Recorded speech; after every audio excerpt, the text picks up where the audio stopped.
My daughter found the secret I had protected for 4 decades, and the way she found it was so ordinary, so quiet, that at first I didn't even understand that my whole life had just changed. There was no shouting. There was no dramatic moment. There was just my daughter standing in my hallway holding a shoebox I thought I had hidden well enough, looking at me with an expression I could not read, and in that silence, I felt 40 years of careful walls come down all at once. If you have ever carried something inside you that you were terrified the world would see, then you already know what that moment felt like. And if you stay with me until the end of the story, I promise you will understand why that moment, the moment I had feared more than anything in my entire life, turned out to be the beginning of something I never dared to hope for. Because this is not a story about shame. It started as one, but it did not end that way. Let me take you back to the beginning because you cannot understand what happened in my hallway last spring unless you understand where it all started. I was 8 years old the first time it happened. I grew up in a small house with my mother and my older sister, and my father worked long shifts and was mostly a presence at the dinner table rather than a part of our daily lives. One afternoon, home alone because I had been sent home from school with a fever that turned out to be nothing, I wandered into my sister's room. And there, hanging on the back of her door, was a dress. It was nothing special, really, a simple blue dress with small white flowers, but I stood there staring at it like it was glowing. I don't know how to explain what happened inside me except to say that it didn't feel like curiosity. It felt like recognition, like I was looking at something that already belonged to me somehow. I touched the fabric. And then, with my heart pounding so hard I could hear it in my ears, I put it on. I stood in front of her mirror, a skinny 8-year-old boy swimming in his sister's dress, and I felt something I had never felt before in my short life. I felt calm. Completely, deeply calm. That was the first turning point of my life, and I didn't even know it yet. Now I want to be honest with you about something, because if you've lived any version of this life yourself, you'll know I'm telling the truth. That calm I felt scared me. Even at 8 years old, I already knew the rules. I knew what boys were supposed to want and supposed to be. Nobody had to sit me down and explain it. I had absorbed it from the playground, from the television, from the way adults laughed at certain jokes. So that same day, I took the dress off, hung it back exactly as it had been, and made my first promise to myself. Never again. That promise lasted 11 days. And that was the second turning point because when I broke that promise, when I went back to that dress knowing full well what I was doing, I crossed a line in my own mind. I was no longer a boy who had done a strange thing once. I was a boy with a secret. And a secret, as I would spend the next 4 decades learning, is a living thing. It grows. It demands to be fed. And it changes shape as you grow. Through my teenage years, my secret grew in the dark like a plant in a basement. I became an expert at things no teenager should have to be an expert at. I knew my family's schedules down to the minute. I knew which floorboards creaked. I knew how long my mother's shopping trips lasted and how long my sister stayed at practice. In those stolen windows of time, sometimes 20 minutes, sometimes an hour, I became someone else. And here's the part that people who haven't lived this never understand. It wasn't about the clothes. The clothes were just the door. What was behind the door was a version of me that felt whole. Softer, yes, but also braver somehow. More honest. When I looked in the mirror in those moments, I didn't see a boy pretending. I saw a person exhaling after holding his breath all day. I kept a small collection hidden in a false bottom I built into my old toy chest, a scarf, a blouse my sister had thrown away that I rescued from the bin, a cheap bracelet. 3 items. My whole other life fit into the space under a toy chest. And every single day, I carried the weight of knowing that if anyone found it, my life, as I knew it, would be over. That fear shaped everything. I was quiet in school. I avoided being noticed.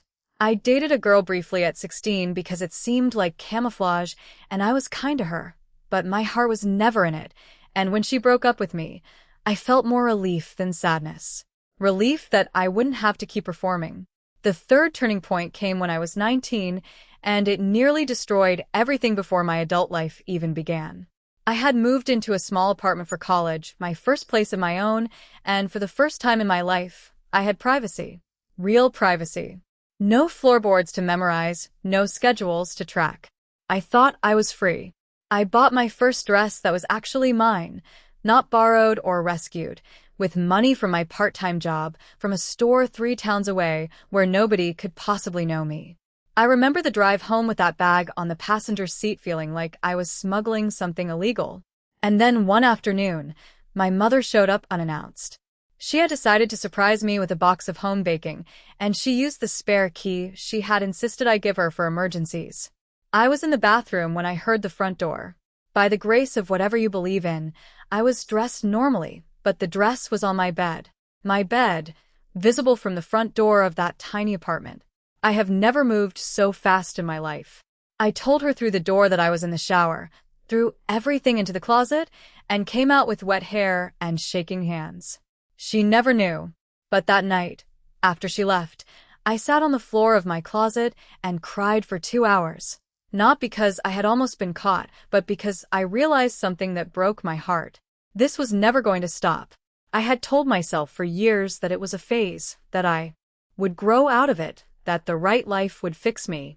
Sitting on that closet floor at 19, I finally understood that this was not a phase. This was me. And I had to decide, right there, whether I was going to spend my life at war with myself or find a way to live with the truth. I chose a third option, actually. I chose to bury it so deep that even I could pretend it was gone. That was the decision that would define the next 2 decades of my life. I buried it so well that I almost believed my own performance. I finished college. I got a good job. And then I met Ellen. I need to pause here and tell you about Ellen because she is the heart of this entire story, even the parts she wasn't alive to see. Ellen was kind in a way that wasn't performative. She noticed people. She noticed when the waiter was having a bad day, when a stranger needed help with the door, when I was quieter than usual. And she loved me with a steadiness that I had never experienced. I loved her back, genuinely and completely.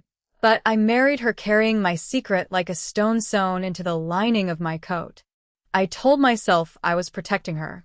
The truth, which I can only admit now, is that I was protecting myself. I was afraid that if she knew, she would look at me differently, and I could not bear the thought of losing the way she looked at me. For the first 6 years of our marriage, I kept the secret perfectly. Or so I thought. We had our daughter, Grace, and then our son, Michael. We built a life that looked, from the outside, like a photograph. And my secret life shrank to almost nothing. Almost, but not nothing. A few times a year, when Ellen took the kids to visit her sister for a weekend, I would take out the small locked case I kept in the attic behind the Christmas decorations, and for a few hours, I would let that other part of me breathe. Then I would lock it away and feel the familiar mix of relief and grief. Relief that I still had this. Grief that it had to live in a box. The fourth turning point came on an ordinary Tuesday, 11 years into our marriage, when I came home early from a business trip that had been cut short. I opened the bedroom door, and Ellen was sitting on our bed. And on the bed, arranged neatly, almost ceremonially, were the contents of my locked case. The attic door had swollen shut in the humidity, and while forcing it open, she had knocked over the box of decorations, and the case had fallen and broken open. My case. My whole hidden life. Spread across our marriage bed like evidence at a trial. I will remember the next 60 seconds for as long as I live. Ellen looked up at me, and I waited for my life to end. I waited for disgust, for anger, for the word divorce. Instead, she said something I had not prepared for. She said, "Sit down. You're scaring me, standing there like that. Sit down and talk to me." And so I sat on the edge of our bed next to a silk blouse and a string of pearls, and I told my wife the truth for the first time in my life. All of it. The blue dress with white flowers. The toy chest. The closet floor at 19. The stores 3 towns away. I talked for over an hour and she listened and she asked questions, gentle questions, real questions, the kind of questions that come from someone trying to understand rather than someone building a case against you. And when I finally ran out of words, she took my hand and she said, "I wish you had trusted me sooner. Not, I wish you weren't like this. Not, what will people think?" She wished I had trusted her sooner. I wept that night like I hadn't wept since I was a child. And here's what I need you to hear if you are carrying something heavy right now. The fear was worse than the truth. The fear had been poisoning me for decades, and the truth, when it finally came out, was met with a hand reaching for mine. Not every story goes that way. I know that. I know how lucky I was. But mine did, and I will spend the rest of my life grateful for Ellen's heart. The fifth turning point is quieter, but in some ways the most important. After that night, Ellen and I began to build something new. Not a coming out, not a public anything. This was the world we lived in and the era we lived in, and we were private people. But inside our home, my secret stopped being a secret. It became a part of our life that had a place, like anything else. Ellen gave me a name for that part of myself. She said it felt wrong to talk about it like a condition, so she asked what she should call me in those moments. Nobody had ever asked me that.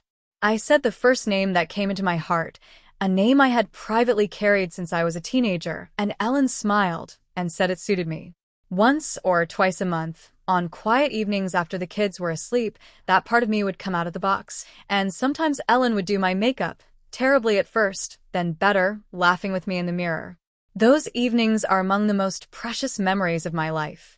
Not because of the clothes, but because of what they represented. I was fully known and fully loved at the same time. Do you understand how rare that is? To be fully known and fully loved at the same time? Most people never get that. I got it for 23 years. The sixth turning point is the one I have never been able to talk about without stopping, so forgive me if this part is simpler than the rest. Ellen was diagnosed when Grace was in her last year of college, and Michael was just starting his career. We fought it together for 14 months. And then, one October morning, with both of our children beside the bed, my Ellen left this world. In her final weeks, when her energy was rationed like wartime sugar, she brought up my secret one last time. I thought she was going to make me promise to be careful, to protect the family name, something practical. Instead, she held my hand with those thin fingers and said, "Promise me you won't bury her again when I'm gone. She's part of you. I married all of you. Don't you dare put her back in the attic." I promised. I didn't know then how hard that promise would be to keep. Because after the funeral, after the casseroles stopped coming and the children went back to their lives and the house went silent, I stood in front of the attic stairs and I could not make myself climb them. It felt wrong. Everything felt wrong. Grief had flattened me so completely that there was no energy left for anything beyond surviving each day. Weeks became months. The case stayed in the attic. And slowly, without ever deciding to, I began doing exactly what Ellen had made me promise not to do. I buried her. Not out of shame this time, but out of something sadder. Without Ellen, that part of me felt like a language only she and I spoke. Speaking it alone felt like talking to a ghost. For 9 years, the case stayed in the attic. 9 years. I became the model widower. I saw my children. I doted on my grandchildren. Grace had 2 boys by then, and Michael had a daughter. I volunteered, I played golf badly, I kept the house immaculate. Nobody looking at my life would have seen anything missing, but I felt the missing. It was like living in a house with one room permanently locked. You can live in the rest of the house, you can even be happy in it, but you always know that room is there. And then came the 7th turning point, the one that started with a shoebox. Last spring, my roof developed a leak, and the water came down into the attic. Grace, who lives 20 minutes away and has inherited her mother's habit of taking charge, insisted on coming over to help me move everything out of the attic before the repair crew came. I said no 3 times. She came anyway. And somewhere in the chaos of wet cardboard and frantic moving, a shoebox I had completely forgotten about, not the locked case, but an older, smaller box tucked inside a suitcase inside a trunk, ended up in the hallway. And Grace, looking for a marker to label it, opened it. Inside were photographs. Photographs Ellen had taken, all those years ago, on some of those quiet evenings. Me, in a green dress, laughing at something off camera. Me and Ellen together. Both of us dressed for a dinner we never actually left the house for, her idea. She called it our imaginary restaurant. 12 photographs. 12 windows into a life my daughter never knew existed. When I came around the corner and saw her standing there, time did something strange. It folded. I was 8 years old at my sister's mirror. I was 19 hearing my mother's key in the lock. I was 34 finding my life spread across my marriage bed. And I was 67 standing in my own hallway watching my daughter hold my entire secret in her hands. 40 years of protection, of vigilance, of careful locks and calculated risks, ended not with a bang but with the soft sound of a shoebox lid being set down. Grace looked up at me, and she said, "Dad, is this you?" Not "what is this?" Not "who is this?" Is this you? And I don't know where the strength came from.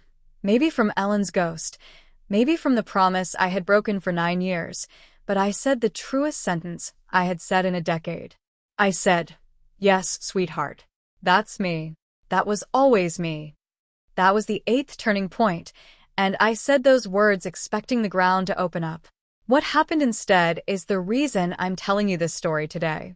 Grace sat down on the hallway floor, right there among the attic boxes, and looked through every photograph slowly, like she was reading a book. Then she looked up with tears running down her face, and my heart stopped, because I thought I had broken something in her. And she said, "These are the happiest pictures I've ever seen of you." She wasn't crying because she was hurt. She was crying because she had spent years worried about her father rattling around alone in a silent house, and she was holding proof that there had been joy in my life she never knew about, and she was grieving that she hadn't known, that I hadn't felt able to tell her. We sat on that hallway floor for 3 hours. I told her everything, the whole story I'm telling you now, and she told me things too. She told me she had wondered sometimes over the years little things she had noticed and filed away. A softness in certain photographs. A way I had of seeing people. And then she asked me the question that changed everything, the 9th turning point, delivered in my daughter's steady voice on my hallway floor. She said, "When was the last time?" "Before today." "When was the last time you let yourself be her?" And when I said 9 years, when I said not since your mother, Grace's face did something I will never forget. It hardened just a little, not at me but at the waist of it. She said, "Mom would be furious with you." And then she laughed through her tears and said, "You know she would." 9 years? Dad. 9 years. The 10th turning point came 6 weeks later, and I want you to picture this clearly. My daughter drove 20 minutes to my house on a Saturday morning carrying 3 bags. She announced that we had an appointment. I asked with what? She said, "With the truth, Dad." Get in the car. She had found, through methods she refused to fully explain, a woman 2 towns over who runs a small private studio, the kind of place that has quietly existed for decades, where people like me and people nothing like me and everyone in between go to be themselves for an afternoon. Grace had made an appointment. For me. A makeover, a wardrobe session, photographs. I protested the whole drive. I said I was too old. I said my body was not what it was in those photographs. I said 100 things, and Grace let me say all of them, and then she said, "Dad, I've been thinking about this for 6 weeks. You protected this secret for 40 years. You protected it from me, from Michael, from everyone. Do you know what I keep thinking about? The cost. What it cost you.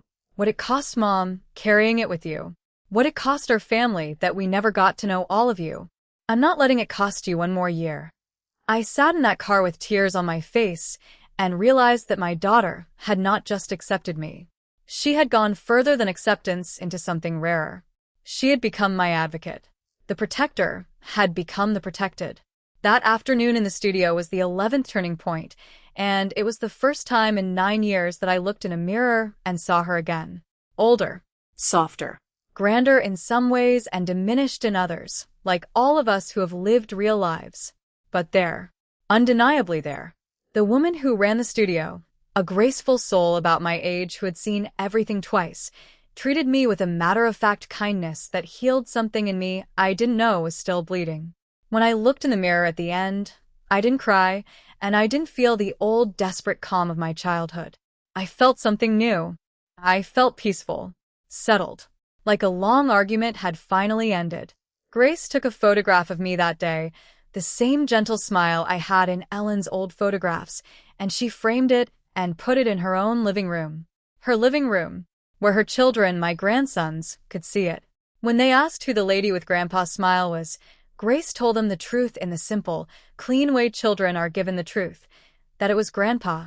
That sometimes Grandpa feels most himself looking like that, and that we love all of him. The boys thought about this for approximately 4 seconds, asked if Grandpa could still take them fishing, and moved on.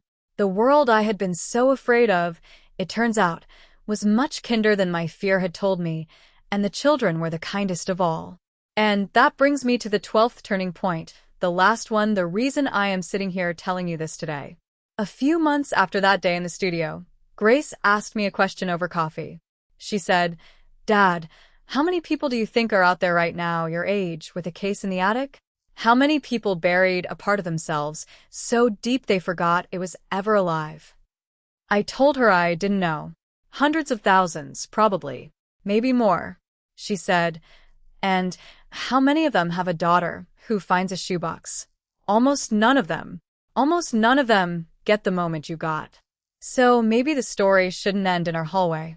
She was right, and I knew it immediately. For 40 years, my secrecy had been about protection. But protection, carried too long, becomes a prison, and worse than that, it becomes a message. Every year I hid, I was silently agreeing with the world that there was something about me that deserved hiding. Every locked case told every frightened kid standing in front of a mirror in a borrowed dress that the fear never ends, that it just gets older with you. I don't believe that anymore. I can't change the era I grew up in. I can't get back the 9 years I lost to grief and that locked room in my house. But I can do this. I can stand here, an old man who has been a husband and a father and a grandfather and, yes, the woman in the green dress, and tell you the things I needed someone to tell me. So let me say them plainly to you, wherever you are, whatever box you have hidden. You are not broken. The calm you feel in those stolen moments is not a sickness. It is your soul exhaling, and a soul cannot hold its breath forever. The fear you carry is real, and I will never insult you by pretending the world is perfectly safe, because it isn't, and you must choose your own moment, your own people, your own safety. But hear me when I say that the fear is almost always bigger than the truth. I spent 40 years protecting a secret, and when it finally came out, it was met with a hand reaching for mine, then with tears of joy on a hallway floor, then with a daughter who drove me to the truth like it was an appointment she refused to let me miss. I am not promising you my ending. I am telling you my ending is possible, and it would never have happened if the secret had stayed in the shoebox. And one more thing, maybe the most important thing. When Ellen made me promise not to bury her again, I thought she was talking about my own happiness. I understand now that she was wiser than that. She knew that a buried truth doesn't just imprison the one who buries it. It radiates outward. It teaches everyone around you, silently, that some parts of a person are unlovable. My grandsons will grow up knowing that their grandfather contains multitudes and is loved for all of them. Can you imagine what that might do for them? For whoever they turn out to be. That is what your truth can do too. Not just free you. Teach the people around you how to be free themselves. My daughter found the secret I had protected for 4 decades, and she didn't just keep it safe. She opened it, she honored it, and she handed it back to me like a gift instead of a burden. The shoebox is empty now. Its contents live in a frame in my daughter's living room, where everyone can see a smiling woman in a green dress with my eyes. If this story found you, if something in it sounded like your own heartbeat, then take one small thing from it. Not the whole leap. Just one honest breath. Tell one person. Open one box. Look in one mirror with kindness. The rest, I promise you, has a way of following. And if you want to tell me your story, leave it below, because after 40 years of silence, I have learned that stories like ours are not meant to be hidden in attics.